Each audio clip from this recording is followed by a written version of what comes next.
छात्र मित्रों, आप सभी को मेरा नमस्कार। मैं doctor S A Manjunath, Mangaluru विश्वविद्यालय के अंतर्गत बीएससी सेकेंड ईयर के थर्ड सेमेस्टर में जो पाठ्य विषय रखा गया है लंबी कविताएं, उसमें से खिलौना, राजेश जोशी की लंबी कविता खिलौना, उसका अध्ययन आज हम इस वीडियो में करेंगे। तो मित्रों, कविता पढ़ने का उद्देश्य आप सभी जानते हैं। लंबी कविता की विशेषता यहाँ पर हम समझ सकते हैं। बदलते सामाजिक परिवेश पर ध्यान आकृष्ट करना इसका उद्देश्य होता है। संयुक्त परिवार की परिकल्पना को समझाना, जीवन में मनुष्य एक खिलौना है यह स्पष्ट करना और समाज में परिवार के महत्व पर प्रकाश डालना है। तो इस कविता के पढ़ने के उपरांत हम यह जान सकेंगे कि शहरी या यांत्रिक जीवन की लाचारी को हम समझ पाएंगे, संयुक्त परिवार के टूटने के कारण जानेंगे, हिंसक होते जा रहे बच्चों के खिलौनों को समझेंगे, 21वीं शताब्दी के बाजारीकरण को जानेंगे और साथ ही साथ समकालीन समाज की मानसिकता को समझने का प्रयास करेंगे। तो मित्रों, आइए अभी इस लंबी कविता के कवि राजेश जोशी का परिचय जानेंगे। संक्षिप्त रूप से इनका जन्म 1946 में मध्य प्रदेश में हुआ। धर्मयुग पत्रिका के संपादक के रूप में इन्होंने काम किया है। इनकी रचनाएं हैं एक दिन बोलेंगे पेड़, पंक्तियों के बीच, समरगा था, खिलौना, ये लंबी कविता है। ये हमारे कवि राजेश जोशी। तो यहाँ आने वाले कठिन शब्दों के बारे में देखेंगे। अक्सर, हमेशा, खूबियाँ, विशेषताएं, हद, सीमा, दुनिया, संसार, नेपथ्य, पर्दे के पीछे, मतलब रंगमंच के जो पीछे का हिस्सा होता है वह, तालीम, शिक्षा, आसान, सरल, कब्जा, वश में करना, शक्ल, चेहरा, कमाल, अद्भुत, अनोखा, काम, यकसा, एक जैसा। तो यहाँ कवि खिलौनों का उल्लेख करते हुए कहता है, और खिलौना हमसे संबोधित करते हुए क्या कहता है उसका यहाँ पर कवि उल्लेख करते हैं। खिलौना कहता है, मैं एक खिलौना हूँ, सर्कस के साधारण जोकर की तरह दिखता हूँ। क्योंकि यह सरल भाषा में है, हम सभी जान सकते हैं, तो इसका ज़्यादा विवरण देने की मुझे लगता है कोई ज़रूरत नहीं है। मैं एक खिलौना हूँ, मैं एक खिलौना हूँ, खिलौना कहता है, सर्कस के साधारण जोकर की तरह दिखता हूँ। खिलौना किस तरह दिखता है? सर्कस के साधारण जोकर की तरह दिखता है। रिमोट कंट्रोल से तुम मुझे चला सकते हो, रिमोट कंट्रोल से तुम मुझे चला सकते हो, जिधर चाहो आगे पीछे दाएं बाएं आ जा सकता हूँ। खिलौना कहता है, तुम रिमोट कंट्रोल के ज़रिए मुझे चला सकते हो, मैं आगे पीछे दाएं बाएं और सब जगह, तुम जहाँ चाहो उस जगह मैं जा सकता हूँ। आंखें मटका सकता हूँ, हाथ हिला सकता हूँ, आंखें मटका सकता हूँ, हाथ हिला सकता हूँ। पास रखे किसी खिलौने को लात जमा सकता हूँ, पास रखे किसी खिलौने को लात जमा सकता हूँ। जैसा सर्कस के जोकर अक्सर करते हैं लोगों को हंसाने के लिए। सर्कस के जोकर क्या करते हैं? लोगों को हंसाने के लिए इधर उधर मारना या जो कुछ भी क्या है विचित्र हरकतें करना, उस तरह की हरकतें मैं कर सकता हूँ। जैसा सर्कस के जोकर अक्सर करते हैं लोगों को हंसाने के लिए, उछल सकता हूँ, गुलाट खा सकता हूँ, उल्टा सीधा जो छलांग मारना, कई करतब दिखा सकता हूँ, उछल सकता हूँ, गुलाट खा सकता हूँ, कई करतब दिखा सकता हूँ। मैं थोड़ा मज़ेदार हूँ और कभी कभी थोड़ा क्रूर लग सकता हूँ। मैं थोड़ा माने खिलौना अपने बारे में कहता है, मैं कभी मज़ेदार लगता हूँ, मैं कभी क्या है कभी क्रूर भी लगता हूँ। मैं थोड़ा मज़ेदार हूँ और कभी कभी थोड़ा क्रूर लग सकता हूँ। नए समय की खूबियाँ हैं मुझ में और कुछ बदसूरतियाँ भी हैं।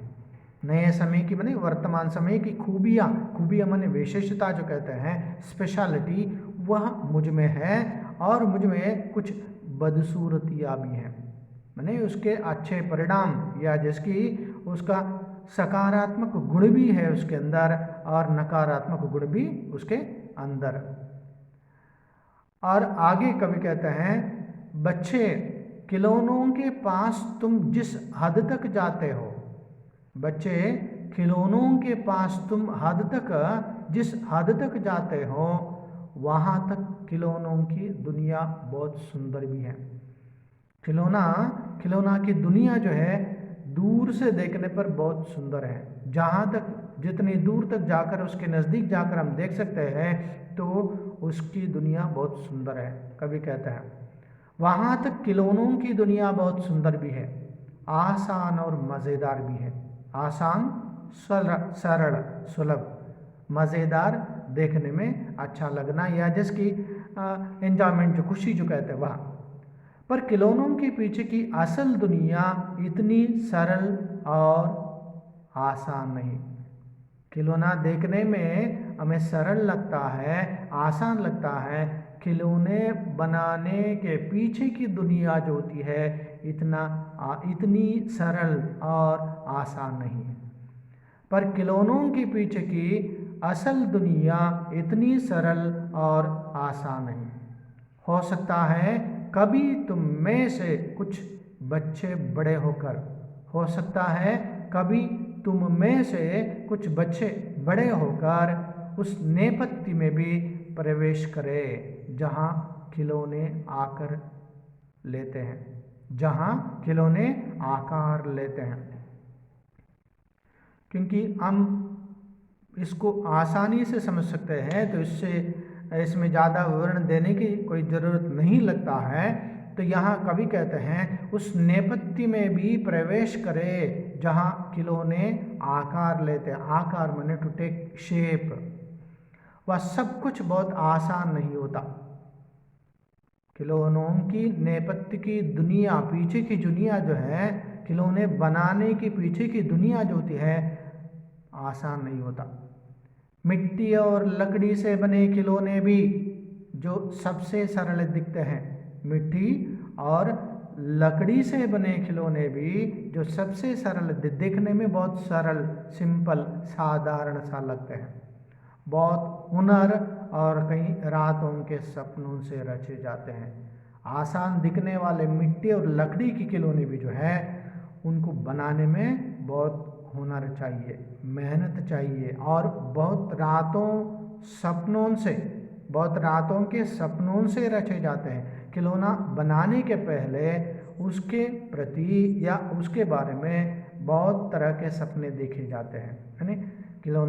खिलौने के आकार इस तरह देना चाहिए, इस प्रकार का देना चाहिए, इस प्रकार का होना चाहिए, इस तरह बहुत से सपने देखे जाते हैं। उसके बाद उसका सही आकार मिलता है। आगे कवि कहते हैं मुझे डिज़ाइनिंग के एक बड़े संस्थान से ऊंची तालीम हासिल करके निकले, मुझे डिज़ाइनिंग के एक बड़े संस्थान से ऊंची तालीम हासिल करके निकले एक युवा इंजीनियर ने कई रातों तक जाग कर रचा है। खिलौना कहता है मुझे किसने बनाया है? इंजीनियर ने बनाया है। इंजीनियर ने बना है, कई कई रातों तक जाग कर रचा है। रचा मैंने टू कंस्ट्रक्ट, निर्माण करना। हमारी ज़रूरत की बहुत सारी चीज़ों की शक्ल बदल दी है। हमारी ज़रूरत की बहुत सारी चीज़ों की शक्ल बदल दी है।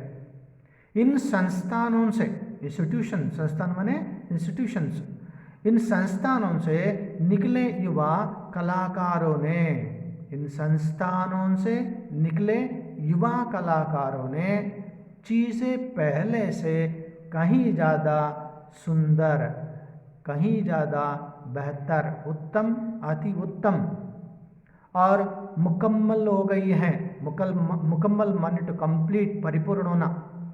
मैं कई रातों तक उस डिज़ाइनर की खोपड़ी में, खोपड़ी माने माइंड जो कहते हैं, उस डिज़ाइनर की खोपड़ी में कब्जा जमाए रहा जिसने मुझे बनाया था। कब्जा माने वश में होना, उसके कंट्रोल में होना, उसको अपने काबू में करना, कंट्रोल में करना। मैं कई रातों तक उस डिज़ाइनर की खोपड़ी में कब्जा जमाए रहा जिसने मुझे बनाया था। मैं रोज़ रोज़ देखता था उसे, कागज़ों का एक ढेर लग गया था। कि खिलौना कहता है मुझे बनाने वाला जो इंजीनियर जो है उसको मैं देखता था, मैं रोज़ रोज़ उसको देखता था, वह कागज़ों का एक ढेर सा लग गया था। डिज़ाइन लिखना, काटना, लिखना, काटना पेपर के ऊपर, उसके बाद फेंक देना। तो इस तरह कागज़ों का ढेर लग गया था। कागज़ों का ढेर लग गया था उसके कमरे के कोने में, उसके कमरे के कोने में। दर्जनों पेंसिलों को छील छील कर निकालना, उसका जो ऊपर हिस्सा जो होता है वह निकालना। दर्जनों पेंसिलों को छील छील कर उसने छोटा कर डाला था। उस पेंसिल को, इतना बड़ा जो पेंसिल जो होता है उसको छील छील करके वह छोटा बन जाता है, उसने छोटा कर डाला था। मैं नाचता रहता था दिन रात उसके सपनों में, क्योंकि एक डिज़ाइनर उसे आकार देने के पहले क्या है, वह तरह तरह के आकार के रूप में आकार देकर उसके बाद अंतिम रूप वह हासिल करना। मैं नाचता रहता था दिन रात उसके सपनों में, उसकी कल्पना में। खिलौना कहता है मैं नाचता रहता था दिन रात उसके सपनों में, उसकी कल्पना में। तुम सोच भी नहीं सकते कि कितनी मशक्क़त की उसने, मेहनत, परिश्रम। तुम सोच भी नहीं सकते कि कितनी मशक्क़त की उसने, मतलब हमें वह आसान, बहुत सुंदर, बहुत सरल दिखने वाला उस खिलौने के निर्माण के पीछे कितना मशक्क़त, कितनी मेहनत लगी हुई है, उसके बारे में यहाँ पर खिलौनों के द्वारा कवि कहता है। मेरी आकृति को गढ़ने के लिए, मेरी आकृति को गढ़ने के लिए, आकृति मैंने शेप, गढ़ना, टू गिव शेप जो कहते वह, कितनी बार मेरी गर्दन को लंबा किया, कितनी बार छोटा। खिलौने को डिज़ाइन करते, इसका डिज़ाइन बनाते समय कभी लंबा होता है उसका गर्दन, कभी छोटा होता है, इस प्रकार। कितनी बार मेरी गर्दन को लंबा किया, कितनी बार छोटा। मेरी नाक के साथ तो इतनी छेड़छाड़ की उसने, मेरी नाक के साथ इतनी छेड़छाड़ की, मैंने उसको काटना, बदलना, परिवर्तित करना, इस प्रकार। मेरी नाक के साथ तो इतनी छेड़छाड़ की उसने कि एक समय तो मुझे मेरी नाक से चिढ़ सी होने लगी थी। एक समय तो मुझे मेरी नाक से चिढ़ सी होने लगी थी।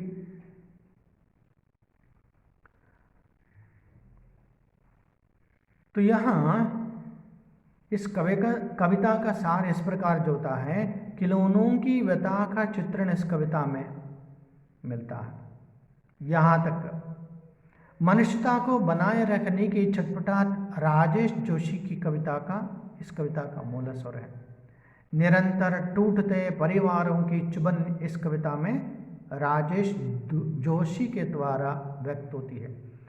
गरीब अमीर के हाथ का, शोषित शोषक के हाथ का और स्त्री पुरुष के हाथ का खिलौना बनकर रह जाते हैं। स्त्री पुरुष के हाथ का खिलौना, शोषित शोषक के हाथ का खिलौना, गरीब आमिर याद का खिलौना। मनुष्यता को बनाए रखने की चाह कवि के मन में व्यक्त होती है। तो मित्रों, इसे और भी विवरण इसका विवरण हासिल करना है तो इसका संदर्भ ग्रंथ इस प्रकार का होता है। लंबी कविताएं, संपादक वीणा अग्रवाल, स्वर्ण जयंती प्रकाशन, दिल्ली। और उसके साथ साथ राजेश जोशी की अन्य रचनाओं को भी आप पढ़ सकते हैं। तो इस कविता से संबंधित बहुविकल्पी प्रश्न, पहला है खिलौना कविता के कवि कौन हैं, जैसे कि शरद जोशी, राजेश जोशी, निराला, पंत, इस तरह के बहुविकल्पी उत्तर है। इसमें से राजेश जोशी सही उत्तर है। और दूसरा प्रश्न, खिलौना किसकी तरह दिखता है? खिलौना किसकी तरह दिखता है? खिलौना राजा की तरह दिखता है, गुड़िया की तरह दिखता है, जोकर की तरह दिखता है या रानी की तरह दिखता है? तो इसका सही उत्तर खिलौना जोकर की तरह दिखता है। और अंत में